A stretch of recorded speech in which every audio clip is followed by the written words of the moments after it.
And in the original, about the absolute craziest character, in my opinion, is a toss-up between King Hippo and that one douchebag that would teleport. That Indian dude. Great Tiger.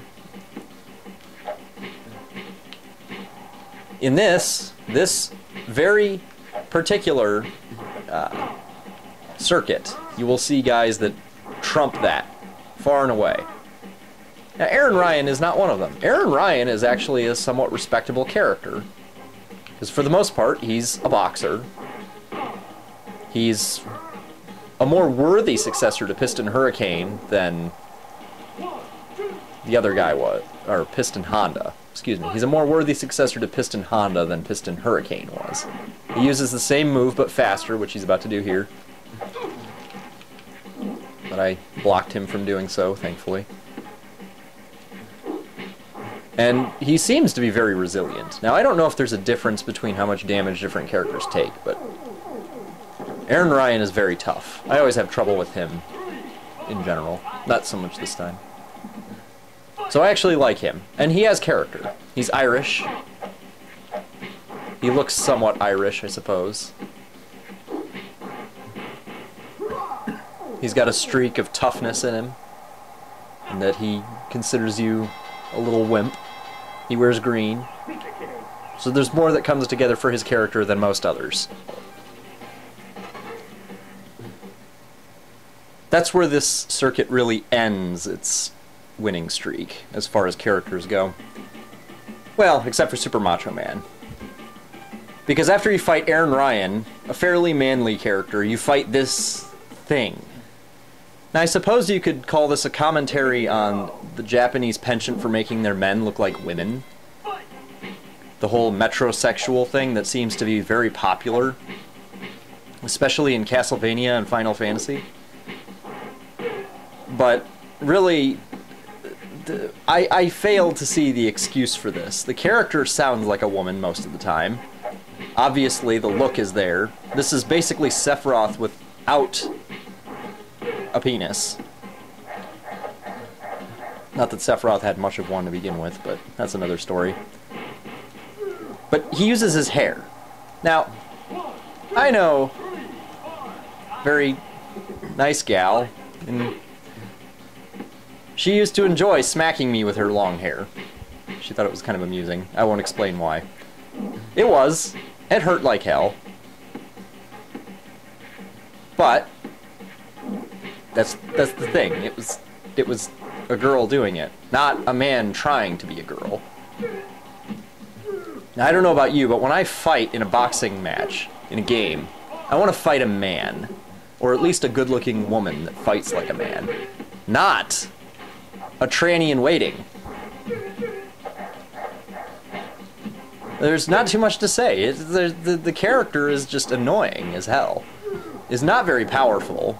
Is generally fairly easy. In fact, probably easier than Mr. Sandman. Where's Purple, for God's sake? Where's the dignity in this game? And it just goes downhill from there. See, in the old one, the fat ass of the game was King Hippo, and they replaced King Hippo with this fuck. And he's Italian! As an Italian, I find this offensive. Italians don't look like that. For God's sake, Mario doesn't look that bad. Mad Clown? That's the best they could come up with? And he's quite possibly, next to one of the later bosses, one of the most absurd in what he does to attack you. Like, he does hit very hard, but he also does so much illegal shit. And of course Italians, yes, Italians are underhanded scum who don't know the meaning of the word fair fight. He's essentially Bear Hugger-esque in a way, except he's much more offense-oriented. He's got a pretty good dodge and counter, but his dodge counter is pretty much the only boxing move he's actually got. And that jab. Otherwise, he does this weird-ass backhand.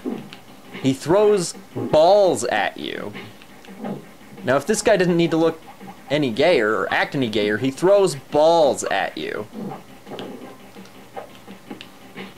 Now, I can understand the makers wanting to really utilize the Super Nintendo's graphics power by having you have to dodge something in a first-person perspective. But you're doing that with punches! Why does this guy need to throw pink balls at you? It's wrong. And from here on, the boxing really just kind of deteriorates.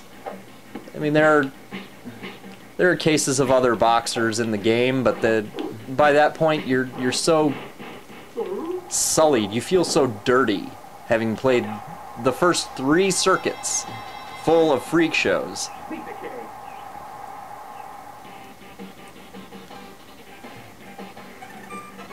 It just really loses its flavor.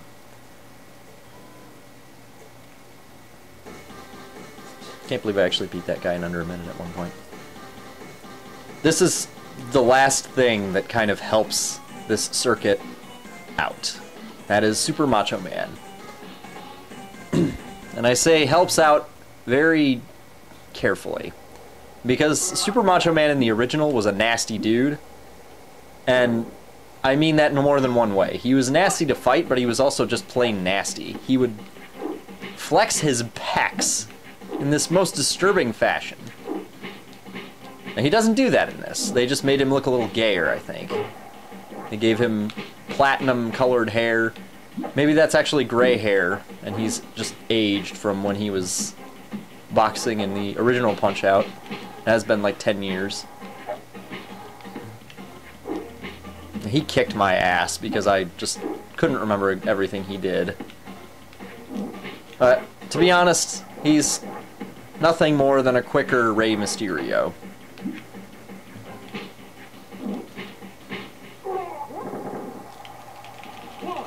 So really, Macho Man loses a lot of his old charisma.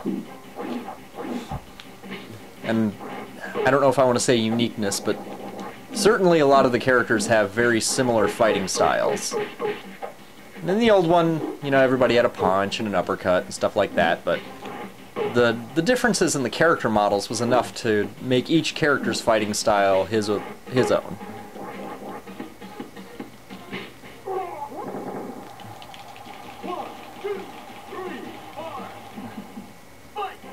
And I suppose, now that I'm kind of reminiscing about the old one, I'll add to my earlier statements about how great they were. Or how great it was. In the old one, in between matches, you got to see how fucked up you looked from having taken all the blows. Or the opposing character, of course. That was cool. That gave the game a very slight, but effective immersion. And there was also the fact that Mario was the ref. Instead, they got some generic-sounding dude who's probably having an illicit affair with Mac.